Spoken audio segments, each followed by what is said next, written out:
have you ever done something out of a life's experience or inspired by something that once happened to you? Well, here is a story of a lady who did just that. Mary Wanja Mugo, a 44-year-old yet very young-looking lady, has decided to use her backdrop in life to educate the youth and women on various life issues, especially on matters of relationships.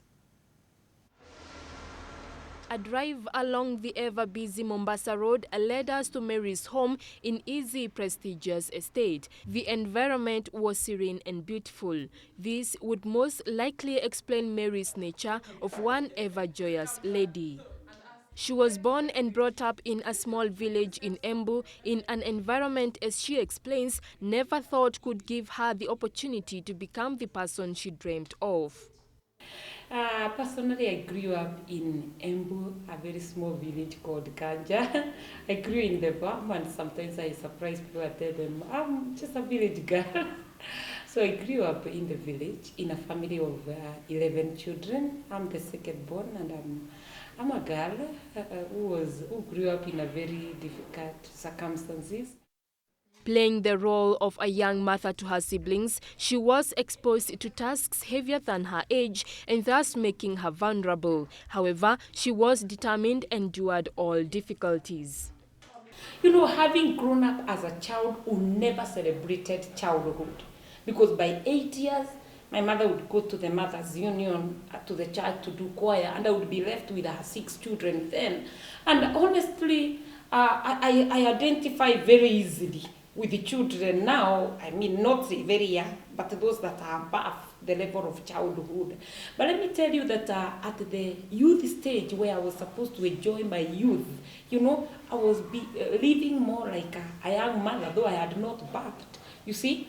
So in that, I learned to identify with young people as I watched my sisters and brothers grow. That was my first school of training, leave alone the counseling class. I learned first of all with brothers and sisters and the adolescent issues that they go through. My own life, you know, it is a lesson in its own kind, which I can do a big book.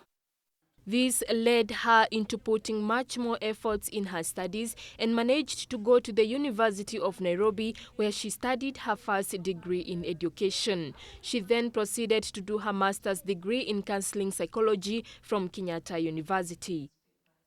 Number one thing, it's by God's grace.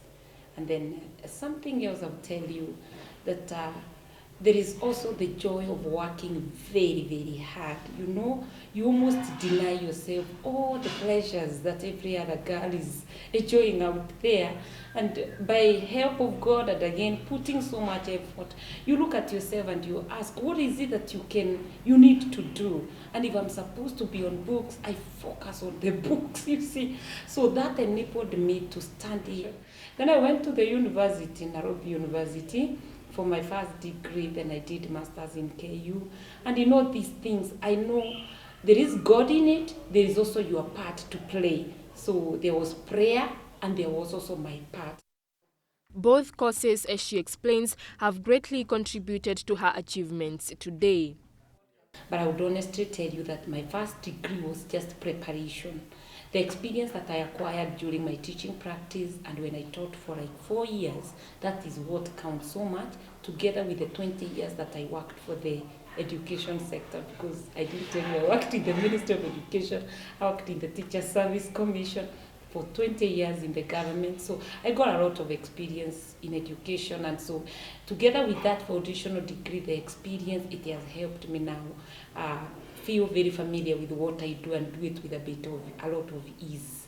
The counseling part, I was motivated to do counseling because I realized people were coming to me and they thought that I would be able to help them negotiate the issues that were putting them down.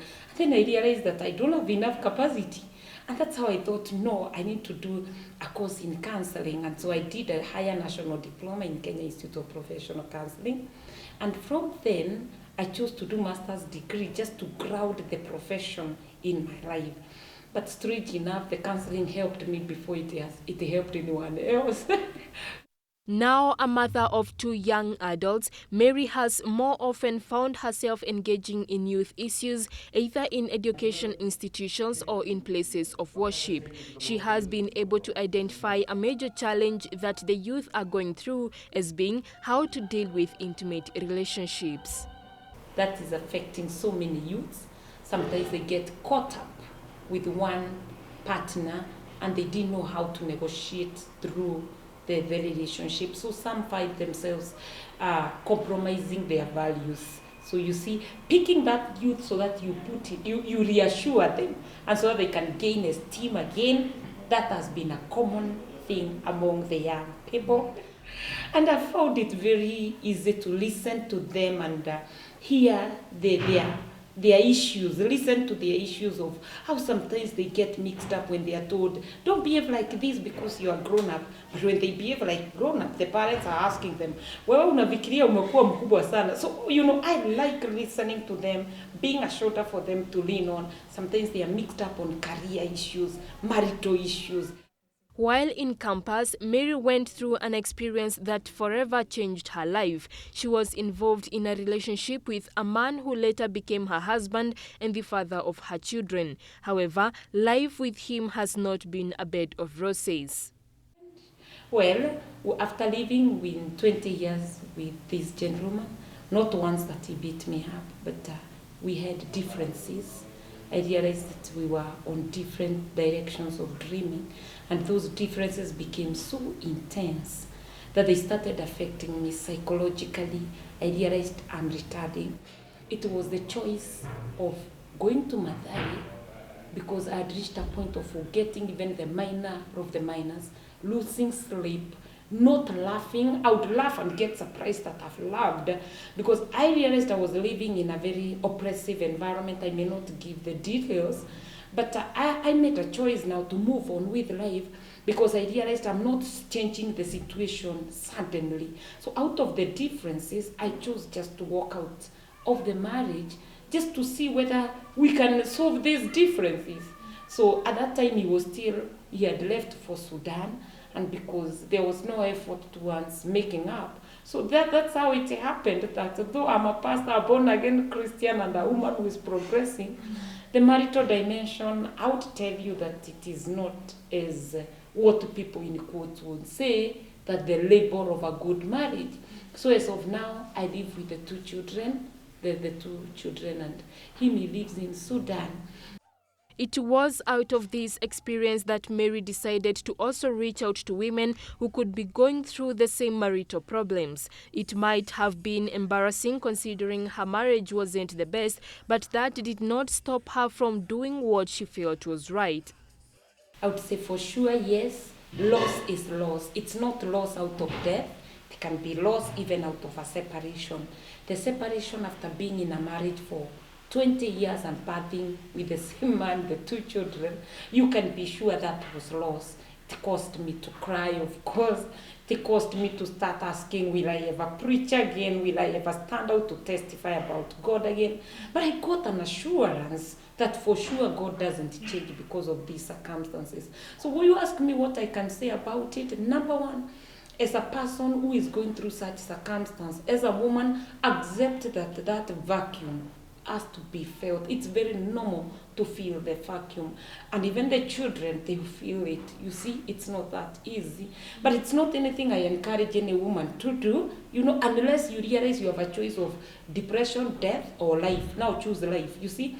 More so, she surprisingly is also a motivational speaker and an assistant pastor. I was curious to know how she found herself in serving the gospel besides her full-time job with a Christian international organization. One time in 2007, we were rehabilitating children who had been collected in town, and by God's grace, we got a necro-blood constructed for them.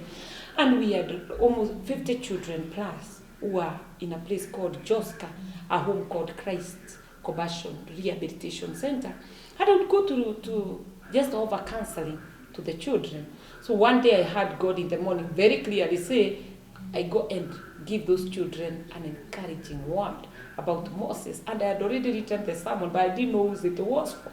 So when I went there, I preached to the children. And straight away the children were glad because we started by sitting on the floor. Then the children went around and told the people in the community they have a church and a pastor.